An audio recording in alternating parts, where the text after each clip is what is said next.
Hello students, मैं मुकेश पांडे। आज मैं आपको हाउ टू प्रिजर्व और कल्चरल हेरिटेज, इस पर मैं आपको आर्टिकल राइटिंग बताने जा रहा हूं। आइए शुरू करते हैं।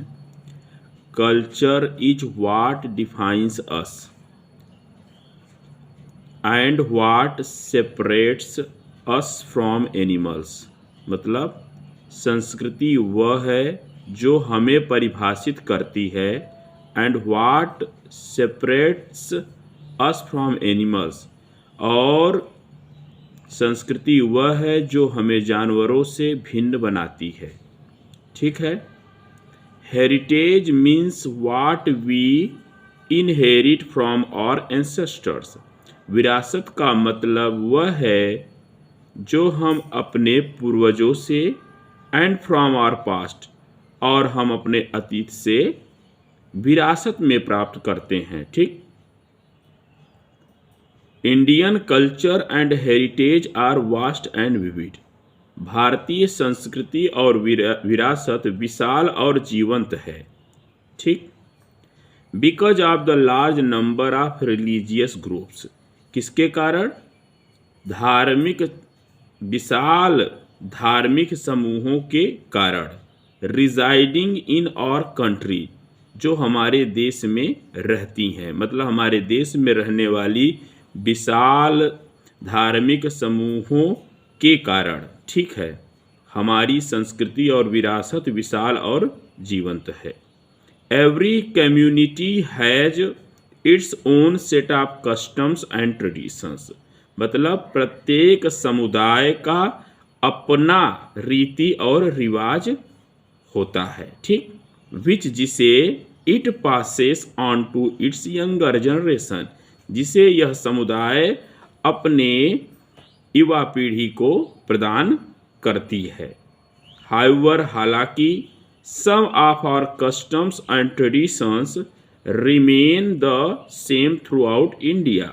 हालांकि कुछ रीति और रिवाज पूरे भारत में एक जैसे ही हैं।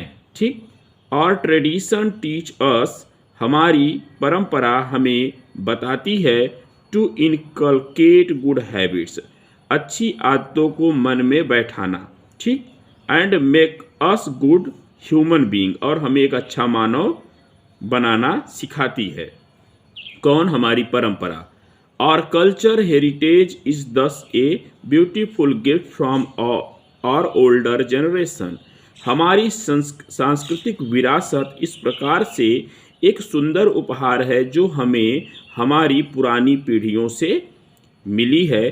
दैट विल हेल्प अस, जो हमारी मदद करेगी, become a better human being, एक अच्छा मानव बनने में, and build a harmonious society, और एक सामंजस्यपूर्ण समाज को स्थापित करने में। ठीक।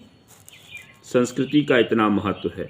The elders should take responsibility to invoke love for the Indian heritage in the young generations. मतलब बड़ों को यह उत्तरदायित्व लेना चाहिए, टू इनवोक मतलब जगाने के लिए, love means Prem, for the Indian heritage भारतीय विरासत के लिए। ठीक है। इन द यंग जनरेशन मतलब नई पीढ़ियों में प्रेम जगाने की का उत्तरदायित्व बड़ों को लेना चाहिए। ठीक है। मतलब बड़ों को क्या लेना चाहिए? उत्तरदायित्व लेना चाहिए। टू इनवोक मतलब जगाने के लिए, love means Prem, for the Indian heritage मतलब भारतीय विरासत के लिए, इन द यंग जनरेशन मतलब नई पीढ़ियों में। This must be done from the very beginning, और यह शुरू से ही किया जाना चाहिए। ओनली देन, तभी we can preserve our rich heritage, हम अपने समृद्धशाली विरासत को संरक्षित कर सकते हैं। स्कूल्स मस्ट टीच स्टूडेंट्स, स्कूलों में बच्चों को पढ़ाया जाना चाहिए। मतलब स्कूलों को बच्चों को पढ़ाना चाहिए अबाउट इंडियन हेरिटेज, भारतीय विरासत के बारे में, and how it has survived for centuries, और यह किस प्रकार से शताब्दियों से जीवित रहा है। ठीक।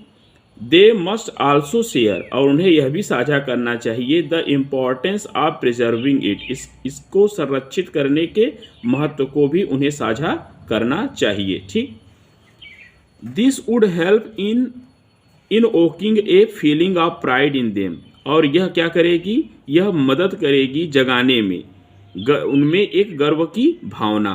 ठीक, and they would be inspired, फिर वे प्रेरित होंगे टू कंटिन्यू द ट्रेडिशन, मतलब परंपरा को जारी रखने के लिए, and also pass it on to the new generation, और वे इसे फिर नई पीढ़ी को भी प्रदान करेंगे। ठीक, this needs a collective effort, इसे ज़रूरत है एक सामूहिक प्रयास की, बाय द टीचर्स, टीचर्स के द्वारा, और एज वेल एज पेरेंट्स, अभिभावक के द्वारा। ठीक, we all are solely responsible, मतलब हम सभी पूर्ण रूप से जिम्मेदार हैं, टू प्रिजर्व, संरक्षित करने के लिए, और कल्चरल हेरिटेज, अपने सांस्कृतिक विरासत को सो दैट, ताकि, और फ्यूचर जनरेशंस, हमारी भावी मतलब आने वाली पीढ़ी, आल्सो गेट टू सी, देख सके, एंड एक्सपीरियंस, और अनुभव कर सके, द सेम माने किसको, ताकि हमारे आने वाली पीढ़ी भी इसे जो है देख सके और अनुभव कर सके। इसी के साथ मैं इस वीडियो को कवर कर रहा हूँ। Thanks for watching this video.